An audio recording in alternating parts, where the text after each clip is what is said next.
गड किल्ल्यांवरील नमो पर्यटन केंद्राबाबत बोलताना राज ठाकरे यांनी एकनाथ शिंदे यांच्यावर प्रथमच जहरी टीका केली लिहिली होती। जाहीरपणे ही टीका केली।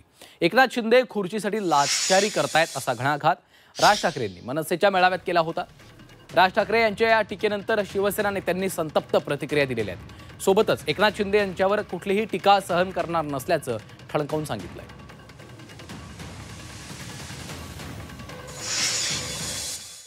लाचारीबद्दल जर बघायला गेलं तर त्यांनी स्वतःच्या भावाकडे बघितलं पाहिजे। त्यांच्यापेक्षा मोठा लाचार कोणच नाही महाराष्ट्रात लक्षात। म्हणून आपण दुसऱ्यावर बोट जेव्हा दाखवतो तर आपल्या दिशेने किती बोट आहेत हे पण बघितलं पाहिजे की गड किल्ल्यांवर आम्हाला ह्या गोष्टी आम्हाला आवडत नाही किंवा नको ते मान्य करू, कुठेतरी ती ऍडजस्टमेंट होऊ शकते। पण डायरेक्ट तुम्ही कोणाच्या तरी मुख्यमंत्री पदावर जाल म्हणजे तुम्ही राजकारण करताय ना महाराजांच्या नावावर। महाविकास आघाडी आता कोणत्या नेमक्या दिशेला जाईल, त्याच्यात तुमचं स्थान कुठे असेल हे बघा।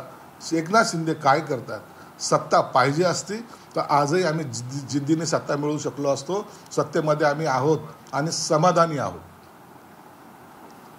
मुख्यमंत्र्याची खुर्ची ही आमच्यासाठी महत्त्वाची नव्हती, आम्हाला शिवसेना वाचवणे महत्त्वाचं होतं।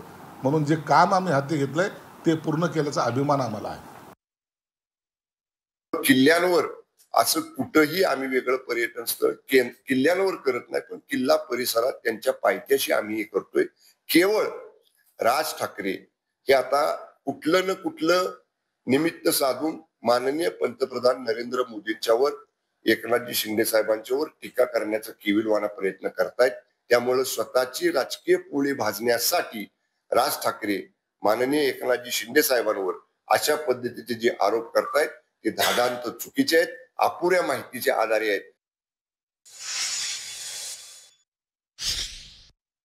कसं आहे, जर एक छत्रपतींचा विषय कुठेतरी काढल्याशिवाय निवडणुका सुद्धा म्हणजे मुद्दा पण मिळत नाही लोकांना।